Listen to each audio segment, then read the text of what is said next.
আজকে যে বিষয়গুলোতে কথা বলবো সেই কথাগুলো আসলে কে কীভাবে নেবেন বা কি করবেন আমি জানি না। কারণ হলো কি, দেখেন, ফ্যামিলির মান সম্মান জিনিসটা অনেক বড়, অনেক কিছু ফ্যামিলিতে অনেক কিছু হইলেই অনেক সময় আনা যায় না। যে এই জিনিসগুলা হয়তো বা অনেকেই বলতে পারেন যে আমি বলছি বলতে কতটুকু বলছি, যতটুকু আমার সাথে হয়েছে ততটুকু না। এর চেয়ে মানে আহামরি অনেক কিছু আছে যেগুলো আমি বলিই নাই, যেগুলো আমি চাইছি যে সব শেষে এটা কিন্তু আমারই ফ্যামিলি, বা এটা চিন্তা করে অনেক কিছু বলি নাই। আমার সাথে যতটুকু হয়েছে ততটুকু বলছি। হ্যাঁ, আমার সাথে যতটুকু হয়েছে বলতে, দেখেন, একটা ফ্যামিলিতে একসাথে থাকতে হইলে অনেক কিছু নিয়েই ঝগড়া ফেসাদ হইতেই থাকে। শাশুড়ির কাছে কখনো কিন্তু বউ কখনো মানে নিজের মেয়ের মতো হয় না। হ্যাঁ, আর শাশুড়ি কখনো বউর কাছে নিজের মার মতো হয় না। তো এইসব নিয়ে কিন্তু একটা সংসার চলে বা একটা সংসারে ঝামেলা হতে থাকে। তো আমি কিন্তু আমার ফ্যামিলিতে কখনো আমি আমার শাশুড়িকে ছোট করে কোনো কথা বলতে চাই নাই। হ্যাঁ, এমন না যেন আমার শাশুড়ির মানে আমাকে অনেক ভালোবাসা দিছে বা আমি আমার শাশুড়িকে অনেক ভালোবাসা দিছি, কিন্তু যতটুক দিছি, যতটুক যা করছি সেটা আলহামদুলিল্লাহ। এই যুগ হিসাবে আমাদের কখনো তর্ক হয় নাই, কখনো আমাদের সাথে ওরকমভাবে তর্ক হয় নাই। তবে কি, ফ্যামিলির আরও কিছু মানুষের কারণে মানে আমাদের ফ্যামিলিটা আস্তে আস্তে ভেঙে গেছে। হ্যাঁ, এই কথাগুলো কেন বলতেছি অনেকে হয়তো বা ভাবতে পারেন যে আর কোনো টপিক নাই, আজকে শাশুড়িকে নিয়ে কথা বলতেছেন। না, আপনারা অনেকেই ইতিভিতরে বলতেছেন যে আমি বেশি শাশুড়ি ভক্ত, বেশি মা করি বা এইগুলো বলতেছেন। তো তাদের উদ্দেশ্যে কথাগুলো, যেটা আমার মানে ফ্যামিলির একটা মানে কিচ্ছা চলে আসছে বা ফ্যামিলি নিয়ে অতিরিক্ত সবাই মানে মাথা ঘামাঘামি করতেছে, অতিরিক্ত করতেছে। দেখেন, আজকে আমি চাইলেই কিন্তু আমি পারবো না যে একদম ওই ফ্যামিলিটাকে মানে বাদ দিয়ে বা ওই ফ্যামিলির কোনো কিছু মানে এটা আমার ফ্যামিলি না বা এটা আমার কোনো কিছুই নাই, এখান থেকে কিন্তু লুকাইতে পারবো না। আপনারা সবাই জানেন বরাবরের মতো যে কিছু না কিছু ক্ষেত্রে এখানে আমি অ্যাটাচ হয়ে গেছি, বা কিছু না কিছু ক্ষেত্রে যেহেতু আমি ওই বাড়ির বউ বা সব কিছু মিলাই আমি একটা হয়ে গেছি। আজকে আমার শাশুড়ির কথা অনেকেই যখন আপনারা বলেন, তখন হ্যাঁ, আমার এমন না যে আমার সাথে অনেক ভালো কিছু হয়। যদি আমার শাশুড়ি নিজের সিদ্ধান্ত থেকে, নিজের দায়িত্ব থেকে বলতো যে না, এগুলো হবে না বা এগুলো চলবে না, তাহলে কিন্তু আজকে এতদূর পর্যন্ত গড়াইতে পারতো না। কিন্তু মানুষ একটা দিক থেকেও তো মানুষ মানে করে যে যাক, আমরা এসবগুলো বাদ দিই, এসব না করি, এগুলা করি। সেটা যেহেতু আমাদের কারো কাছে মানে ফ্যামিলিকে সম্মান দেওয়ার মানে স্থান নাই, সম্মান দেই না। বাট মনে হয় যে কি বলে, জীবনের গল্প যেই প্ল্যাটফর্মটা আছে, ওরকম জীবনের গল্প এক একজন আয়শা এক এক রকম করে বলতে থাকে বা এক এক রকম করে কিচ্ছা কাহিনী নিয়ে বসে থাকে। এটাই হয়ে গেছে একটা কাহিনী। হ্যাঁ, তো এজন্যই হয়তো বা অনেকেই খারাপ বলেন, অনেকে মানে ভালোভাবে নেন না। হ্যাঁ, ভিডিও দেখেন এই জন্যই যে কে কি বললো, কে কি করলো, দেখি একটু কি করলো। এজন্য ভালোবাসা কিন্তু কেউ দেখেন এমন না যে ভালোবাসা দেখেন। যদি বলি যে আমাকে ভালোবাসা দেখেন, তো এটা বলা ভুল হবে। ভালোবাসা কেউই দেখে না, শুধু মানে কি করলো মানে কি হইলো এই জিনিসটার জন্যই কিন্তু বেশিরভাগ দেখা হয়। ভালোবাসা কে কয়জন দেখে? যারা ভালোবাসা দেখে তারা বলে যে আপু এটা কইরো না, আপু এটা বইলো না, আপু এটা কইরো না, এরকম। হ্যাঁ, তো আমার শাশুড়ি আমার কাছে যদি হাজারও খারাপ থাকে, কখনো আমি চাইবো না অন্তত আমার শাশুড়ি, শ্বশুর বা আমার স্বামীকে বিক্রি কইরা তারপর আপনাদের কাছে টাকা ইনকাম করি। বিক্রি করে কখন জানেন? একটা মানুষ, আমি মনে করি যে তাদের লাইফ থেকে তার জীবনটা একদম মানে চলে, মানে আর কখনো তাদের সাথে দেখা হবে না বা আর কখনো তাদের সাথে কোনো কথা হবে না। মন মানিল, হয়েছে তো হয়েছেই একদম। এটা কিন্তু একটা স্ত্রীর ক্ষেত্রে বা একটা স্বামীর ক্ষেত্রে এটা কিন্তু কাগজ কলমে দলিল করা। যেমন ধরেন বিয়ে জিনিসটা কি, বিয়ে জিনিসটা তার মুখে মুখে হয় না, এটা কাগজ মানে কাগজে দলিল করা জিনিস, এই জিনিসটা যখন থাকবে না, কাগজে দলিল করাটা কিন্তু ছিন্ন করা যায়। যেমন ধরেন আমার কাছ থেকে আপনি জমিন কিনছেন, একটা কাগজ নিয়ে নিয়েছেন, আবার আমি জমিনটা আরেকজনের বিক্রি করে দিব বা আপনাকেই ফেরত দিব, সেটাই কিন্তু আবার একটা কাগজ হবে। তো বিয়ে মানিটাই এরকম দলিল। যখন এই বিয়ের দলিলটাই একদম বিচ্ছিন্ন করা হবে, তখন আসবে যে হ্যাঁ আমার স্বামী আমার সাথে এটা করছে, বা আমার শাশুড়ি এটা করছে, বা শ্বশুর এটা করছে। আমার শ্বশুরকে আজও পর্যন্ত আমি কখনো বলি নাই যে আমার সাথে খারাপ বিহেভ করছে, বাট আমি আমার শ্বশুরের কথায় অনেক সময় শ্বশুরকে চিল্লাপাল্লা করছি বা ই করছি। হ্যাঁ, আমার শ্বশুর একটু মানে কেমন টাইপের মানুষ, বাচ্চা বাচ্চা টাইপের মানুষ। তার খাবার দাবার সব কিছুতেই সে একটু শৌখিনতা পালন করে বা একটু পছন্দ করে। এজন্য আমি আপনাদের কখনো বলি নাই যে খাবার জন্য আমার সাথে যুদ্ধ লাইগা রয়েছে, খাবার জন্য বরাবর উনি বাড়িতে পাগলামি করে, এসব করে, ওই করে, সেই করে, এটা কিন্তু আমি কখনো বলি নাই। যে বলতে পারবে যে হ্যাঁ তুমি তো যা বলছিলা যে তোমার শ্বশুর খাওয়ানোর জন্য বাড়িতে গ্যাঞ্জাম করে, এই করে, সেই করে, কিন্তু বরাবর কিন্তু আমার শ্বশুরের এই জিনিসটা আসছে ইউটিউবে। আমার শ্বশুর খাবারের জন্যই করে, আমার শ্বশুর এইটা সেটা এটা আসছে।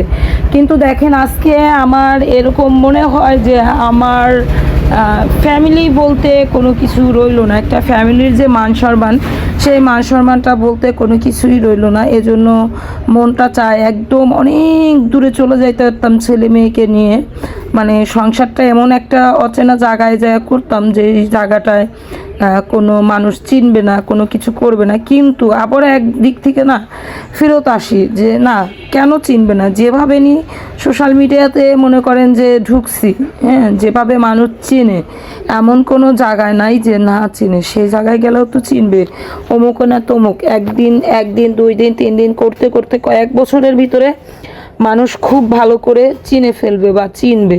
এখানে যেহেতু সোশ্যাল মিডিয়াতে ঢুকে গেছি, এজন্য হইলো মানুষ চিনবে। হ্যাঁ, তো মানুষের কিছু কিছু কাজ, কিছু কিছু কাহিনী, সেজন্যই কিন্তু আমাদের আপনারা অনেকেই খারাপ ভাবেন, অনেকেই খারাপ বলেন।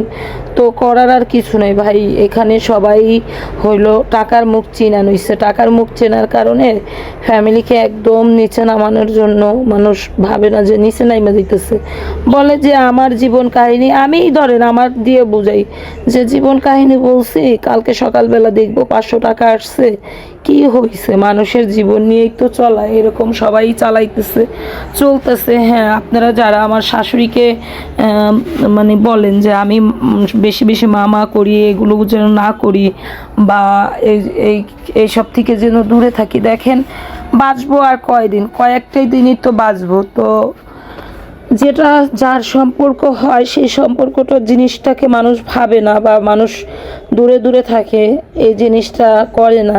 তবে মানুষ কিন্তু সারা জীবন বাঁচবে না। নিঃশ্বাসের বিশ্বাস নাই। সময় একটা ঘড়ির কাঁটা ঘুরে ঘুরে ঘুরে ঘুরে তারপরে 1 ঘন্টা হয়, কিন্তু মানুষের জীবনটা কিন্তু মুহূর্তেই শেষ হয়ে যাবে। একটা ঘড়ির কাঁটা ক্লিক করে একটু ঘোরারও সময় থাকবে না, এমন একটা সময় মানুষ নিস্তব্ধ হয়ে যাবে। হ্যাঁ, তো আকাশে মেঘ করলেও কিন্তু মেঘটা সাজায়, মেঘটা নিচে নামে, তারপরে পানি পড়ে। কিন্তু মানুষের জীবন কিন্তু তা না, মানুষের জীবনের কোনো নিশ্চয়তা নাই। তেমনই আমি সবসময় ভাবি যে আল্লাহ যতদিন বাঁচায় রাখছে, ততদিন অন্তত যাদেরকে নিয়ে বাঁচতে হবে, যাদেরকে নিয়ে থাকতে হবে, তাদেরকে বদনাম করে, তাদেরকে নিয়ে মানে করে কতদিন চলা যায়। এখানে আমি সব কিছু বাদ দিলাম। হ্যাঁ, স্বামী, শাশুড়ি, শ্বশুর, এই মানুষ তিনটাকে নিয়েই তো থাকতেই হবে। শ্বশুর বাড়িতে শাশুড়ি, শ্বশুর, স্বামী, এদেরকে নিয়ে বাঁচতে হবে। এটাই হলো জীবনের একটা অংশ। হ্যাঁ, তো কে কি করলো না করলো এটা কিন্তু কিছুই না। আমার সংসারে আমি যদি অন্যকে যদি প্রাধান্য দেই, অন্যকে যদি আমি সম্মান করি, তাহলে অনেক, না করলে নাই। কারণ হইলো আমার কাছে তো কেউ আর এরকম না যে দায়ভুক্ত আমি, যে এদের জন্য এটা করতেই হবে, ওদের জন্য এটা করতেই হবে, এই করলে না করলে হবে না, এই জিনিসটা না, নাকি? তো আমার কি বলবো আর, খুব খারাপ লাগে যে আপনারা এরকম করে বলেন এটা সেটা। দেখেন আমি যদি স্বামী ছাড়তে চাইতাম, যে হ্যাঁ টাকা কামাবো, স্বামী ছেড়ে দিব, তাহলে ওই বাড়ি থেকে দূরে আসার দরকার ছিল না। ওই বাড়ি থেকেই তো দূরে যাওয়া যায় নাকি, একবারে দূরেই যাওয়া যায়। ভালোবাসার জিনিসটা এইরকম যে আমি আমার স্বামীকে গভীর থেকে ভালোবাসি, আমার স্বামীও আমাকে ভালোবাসে। স্বামীর মা বাবাকে সম্মান দিলে, স্বামীর মা বাবাকে ভালো রাখলে অবশ্যই স্বামীর কাছে ভালো লাগবে। কারণ প্রত্যেকটা সন্তান চায় যে তার মা বাবা যেরকমই হোক, হয়তোবা তার পাতে বড় একটা মাছ না দেখ, তাকে ভালো চোখে না দেখুক, কিন্তু দিন শেষে ভাবে যে এটাই আমার মা। হ্যাঁ, মা জিনিসটা এরকম। একটা সিনেমা যখন মানুষ দেখে, তখন যদি মার পাটটা আসে, ভূমিকাটা আসে, এমনিতেই ছেলে সন্তানের চোখ দা পানিয়ে চলে আসে। তখন মনে হয় কি যে কিরে, আমার মার খোঁজটাও তো নেই না, মাকে একটু ফোন দিই। কিন্তু মা যখন একটা সন্তানকে মানে ব্যথা দেয় না, সেই ব্যথাটা কখন যে অনেক বড় করে দেয় মারা কখনো বুঝতে পারে না, বা মারা কখনো এটা উপলব্ধি করে না যে আমার সন্তানকে আমি মনে কষ্ট দিছি, বা সন্তান কাছ থেকে অনেক দিন অনেক দূরে আছি, এই জিনিসটা ভাবে না। এটাই হলো আমার মাঝে মাঝে কিছু জিনিস দেখে না আমার খুব কষ্ট লাগে, কিভাবে আল্লাহ মানুষকে এতটা মানে করে, মানে বুকে পাথর বেঁধে দেয় যে না, খোঁজ খবর নিব না। যেই মা মানে ছোটবেলা থেকে বড় করছে, সেই মা কি করে পারে যে অন্য আরেকটা সন্তানের জন্য একটা সন্তানকে ভুলে যাবে? 5টা সন্তান জন্ম দিচ্ছে, একই রকম কষ্ট হয়েছে। এমন না যে 5টা সন্তান জন্ম দিছে কারোর জন্য কম কষ্ট হয়েছে, কারোর জন্য বেশি কষ্ট হয়েছে, একই রকম কষ্ট কিন্তু হয়েছে।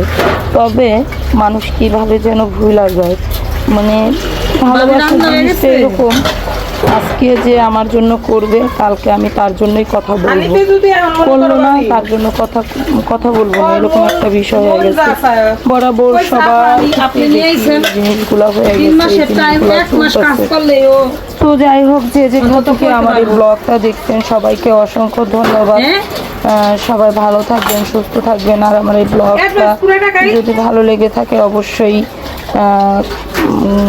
মানে কি বলবো, লাইক দিবেন, তবে ক্ষমা দৃষ্টিতে দেখবেন। আপনারা যেখান থেকেই বলছেন যে শাশুড়ি ভক্ত হওয়াটা আমার জন্য ঠিক না, আসলে আমি পারি না, তবে আমার খুব খারাপ লাগে। যেমন ধরেন আজকে কয়েকদিন হবে না আমি বাড়ি থেকে আসছি, আমার শাশুড়ি কিন্তু জানে যে আমার মানহার শরীরটা অসুস্থ ছিল, বা ব্লগে দেখে, কখনো কিন্তু তারা আমাকে ওরকম করে মানে ফোন দেয় না বা করে না।